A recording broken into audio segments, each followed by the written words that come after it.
Well, I'm Kenny. Right, ladies and gents, we're going to move swiftly on. As we said, today is a quick game and a good game.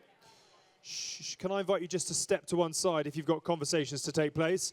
So, ladies and gents, our next seminar is Beauty, Boots and Bold Moves, how Clinique is rewriting sporting partnerships. And to have a fascinating conversation, it's a pleasure to welcome Karen Ehrlich, who is the VP and General Manager of Skincare at Estée Lauder Companies, and the one and only Shaunagh Brown, ex-England rugby player and Team GB member. Karen and Shaunagh, come on up, have yourselves a seat. And a round of applause as they do so, please. Nice to be back on stage with you. Once again, questions very welcome if you've got anything you'd like us to talk about. Otherwise, have yourselves a seat, gents. And we'll get straight into it. So, I'm fascinated to come to you in just one moment. But Shaunagh, I'm going to start with you as the athlete. When was your first big season? When did you first... Of rugby? Yeah, rugby. 2016. 2016, so we're talking 9 years ago. Yep, yeah. So when you stepped into what was at that point a growing, now it's an exploding side to the game of rugby union, I'm really interested to know whether you, when you started playing rugby, whether as a female rugby player, you felt the women's side of the game was trying to follow what the men had done, or whether even at that point, it felt like women's rugby knew that it had to go in a different direction. No, I feel very much at that point we were small men, and some people still treat us as small men, and everything from our training programs to our kit to where we trained to what we called ourselves. Like you talk about a line-out, it was like a 5-man line-out. I'm like, but we're women, I didn't get it. So I think very much at that point, we were treated as small men, but some of the girls, I think, wanted to be small men because that's how they could be taken seriously, whereas as a female athlete, potentially they felt they weren't going to be taken seriously. How far has that dial moved in the last 9 years? I think in terms of brands, in terms of governing body, England Rugby, it's moved a hell of a way, and it's certainly going in the right direction for me because it's identifying that we're different, and it's okay. Men and women are different. You can say that out loud. I think some players still want to be treated like men, in all honesty. There's progress being made, and even when we get on speaking about Clinique and the partnerships in rugby, I think some people were still like, that doesn't feel right for rugby in players, and when there's progress there, that would work for women, but maybe not for men.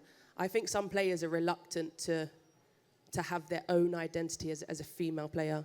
What is probably fair to say is that there are a lot of female rugby players who know exactly what their identity is and they know where they want to go with it. One more quick question on that. It's a bit chicken and egg, but which came first? The female rugby players saying, I want to work with brands like Clinique, or Clinique coming into rugby and saying, I really think as female athletes you should be considering a different path? I would say the female athlete, because like look good, feel good, play good is a real thing, and whether Clinique came on board or not, the girls put makeup on, the girls do their hair, we look after our skin anyway, and so it then just becomes a partnership that makes sense because it's a natural progression, and it's not necessarily, oh, Clinique said we should look after our skin, so let's do that. Like, they're doing it anyway. Yeah, okay. So I think that's a fascinating sort of setting of the landscape. Tell us, therefore, why, how, and the reasons for Clinique stepping into rugby, women's rugby union. I think that our story with rugby started in 2022. And as a brand, Clinique has more than 50 years, and our purpose has been always create great skin. And when you create great skin, you feel confident to show up in life and to face whatever challenges you may have. So after COVID, we started to see a lot of very interesting studies talking about confidence with young adults. Not 80%, but 1 in 4 young adults were having issues with their self-esteem. Out of those, 80%, they were women. So that was like fascinating when we think about being a brand that can really help with confidence. At the same time, we saw that 90% of the people that were into sports had a strong confidence, and if you play team sports, and if you start early in your life, you develop confidence and other traits that are really relevant for the rest of your life, no matter what you decide to do. So I think with Clinique, we thought, okay, so there's definitely an opportunity here. Sports, confidence, and Clinique. But we also saw that a lot of those young women were also dropping on sports. they're not feeling confident. And they're not feeling confident, one, because of all the hormonal changes. They were not confident with their bodies at that point. And also when we think about the support that they get and we think about those grassroots clubs, what we saw is that sometimes the kids were not there. They don't have the money to invest on equipment or even to travel to participate on competition. So for us, was not about, let's just put a logo on a t-shirt and sponsor rugby. For us, was really about how can we tap into culture and how can we change and improve the life of our consumers for better through really an initiative that has purpose. And that's why we decided to, when we started with Game Face, we created a competition to sponsor 4 clubs around the UK.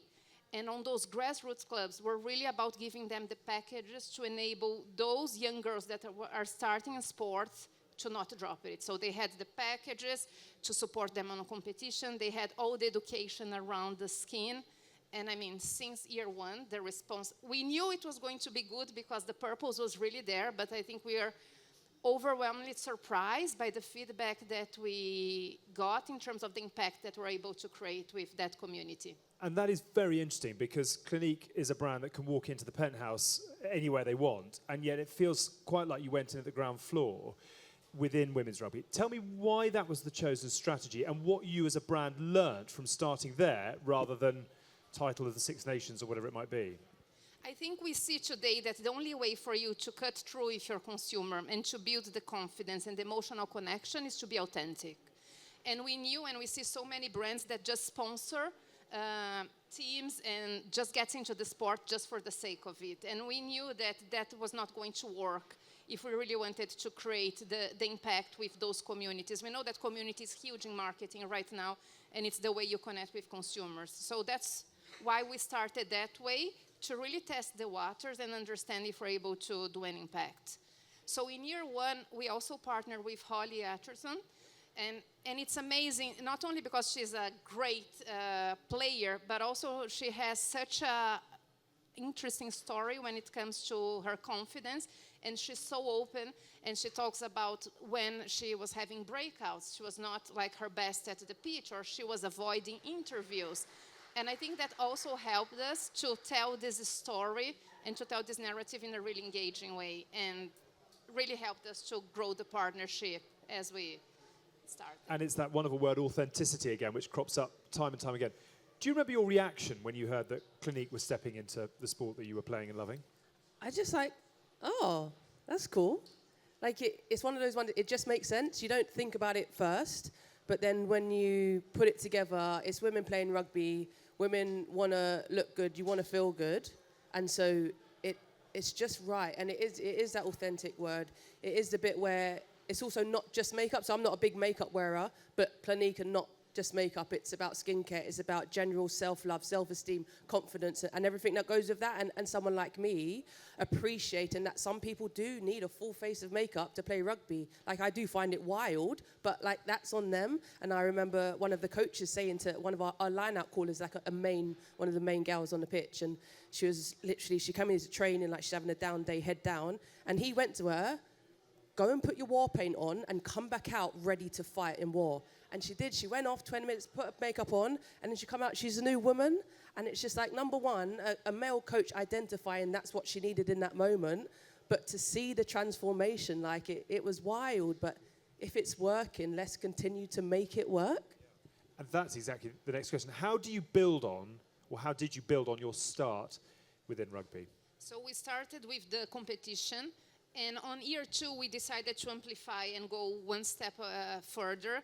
I think what we realized is that Holly was so powerful with her personal story. And then we decided to partner with PWR because we saw that there were other athletes with other amazing stories, how they were coaching their colleagues, how they were balancing study and being sport.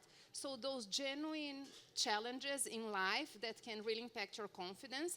So we decided to also partner with them and to allow them to tell those stories to help the consumers to go through this period. And one part that we never tell that I think for me is something that we're really proud. In Estée Lauder companies, we have a program called Open Doors. It's a program that was designed first for empowering our female teams to really help them to feel confident, to feel resilient, to face the world. And we're bringing the athletes to have the same type of training that we do for our corporation, because we believe that we really want to empower them to be voices, to inspire more and more communities. So that was the second chapter of this partnership. And did you find, almost like once you'd started telling the story, as you mentioned with Holly, that lots of other players came forward? Did you find more and more sort of genuine connections coming forward to wanting to work with you? Yeah, definitely. I think that we received, like a lot of people were reaching out, and we're really looking for those authentic stories.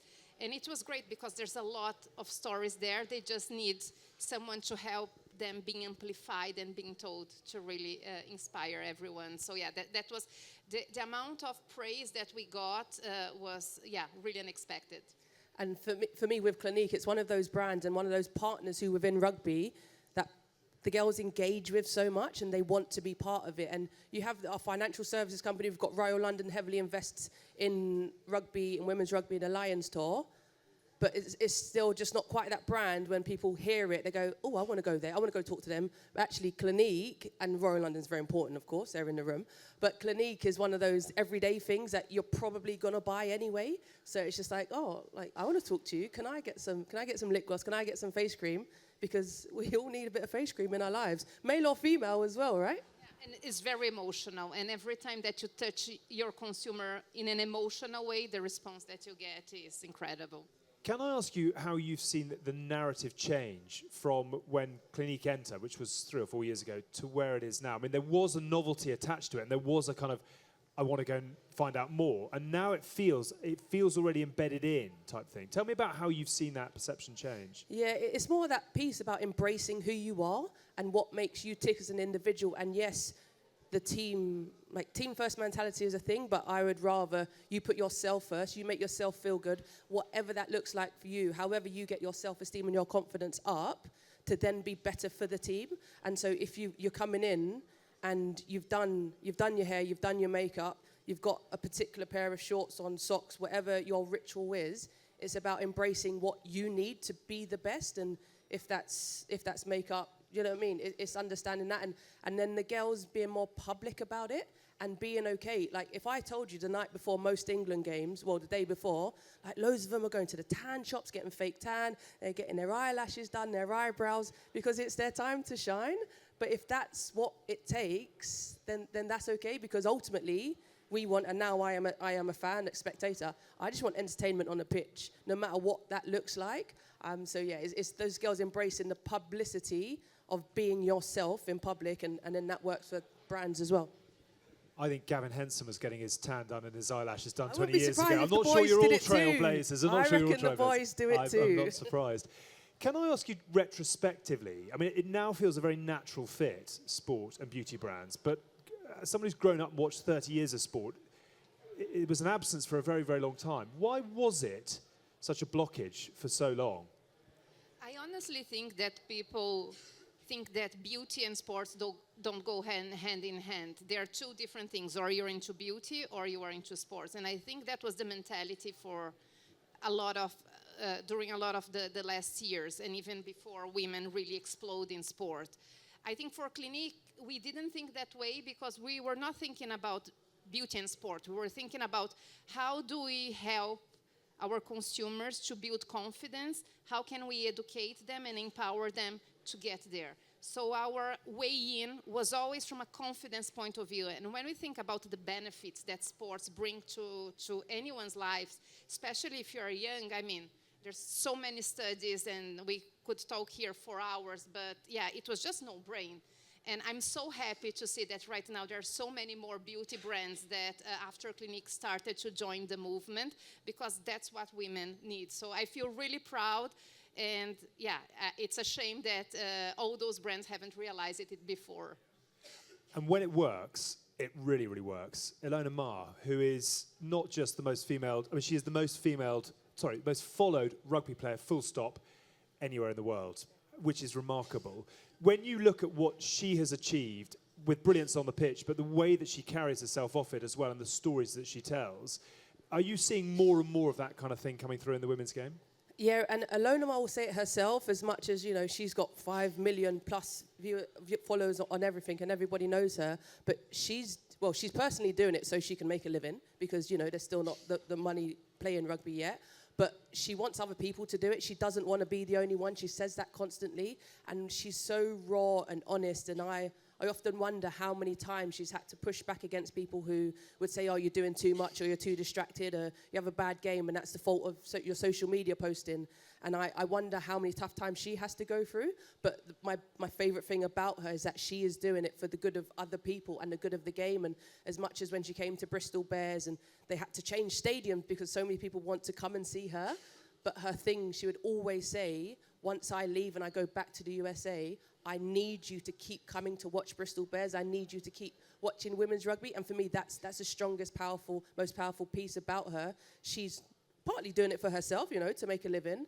But her bigger, wider purpose is about just women, not even rugby, not even sport, but just women being honest, being in public, and being unapologetically themselves. And when I see her, I just think of her red lip. And she just talks about her red lip. And like I said, I'm not a makeup wearer. I was like, what is red lip? It means red lipstick, right? So I was just like, oh, she just goes around this red lip. And I think one day I'd love to have something like that, like something that's me. So I just think red lip, Alona Ma. If only you knew someone who could help on that front. I'm sure we can get to that. Yeah. Tell me a little bit about, though, what you see when you look at the way that athletes and brands activate in the US that perhaps on this side of the water we could learn from. I think in the US they are much more advanced, and I think that they were able to spot those opportunities sponsoring women way ahead of us. I think it's great to see that right now we're starting to catch up. So definitely in the UK we are in the right trajectory. But I think it took a while for that wave that was already in the US to get to the UK. But yeah, definitely really happy to see that now we're seeing that happening here as well. And how proud are you that you were one of the pioneers from the beauty sector to step into this space? Is that something that you reflect on and think actually we are changing perspectives as we go? Yeah, well, it's, yeah, definitely. And this project started as like an internal competition in still other companies where different groups had to brainstorm on ideas and how to connect with the consumers in different ways. So it's not like my project, or it's not the project of just the marketing team, but it was a project where different people in the company from different areas really decided to join the group and to brainstorm around this initiative. So there's so much passion and so much pride in the company today because we are really able to transform lives and empower young girls. Yeah, and now is the time, very much the time in women's sport. I mean, anecdotally, I presented the Women's Rugby World Cup in 2010, and it took place at Surrey Sports Park, which is actually Harlequin's training ground, and the athletes stayed on campus. And I think I'm right in saying that for the quarter-final weekend, there were 40 or 50 people in the sports park watching it. Fast forward to October this year, 82,000 sell out at the home of English rugby for a World Cup final. I mean, if that is an explosion in growth, I don't know what is. And you can't get a ticket for the final. You can't get a ticket for the final. And I think the pool games are going, and it'll be front page news as well as back page news. So your message to the brands who want to get involved at this stage is? God, don't put me on the spot, Alex. This is what you're here for. You're selling the dream. The corny, cheesy stuff, the time is now. And actually one of the biggest things, and obviously the sport doesn't like me saying it, but some of the girls themselves, but also the sport almost doesn't know its worth yet. So it's actually quite a bargain to get in. And I've heard brands say the reason they invested in the women's game, whatever sport it is, over the men's, is because, yes, it's cheaper, but you get more for your money as well. So then when you're having those conversations with your board members, you can justify, we spent this and we're contracted to this. But we're actually getting that because with us as women, we're always so grateful, which grates on me sometimes, but like we want to do more, we want to be involved, we want to be invested, and if we're like thankful that you want to be with us, so therefore we're going to give you as much as we possibly can. Yeah. So yeah, get involved, because right now we're a bargain. Shaunagh Brown plays Arthur Daly up on stage at Mad Sports. Get in quick. Don't tell him I said that. Yeah, I won't do. I won't do. Tell me what's next for you in terms of how excited you are about where Clinique sits in this sporting framework right now. Definitely, we want to continue with rugby. I think that we picked this sport and we think that's the right one. Consistency is key. We're super excited with the World Cup now. So yeah, a lot more to come during the next 12 months. Brilliant. Watch this space. Get in quick. You heard it here first. Thank you both very much indeed. That was absolutely fantastic. Will you give an enormous round of applause, please, to Karen and to Shaunagh. Lovely to see you both. Well done.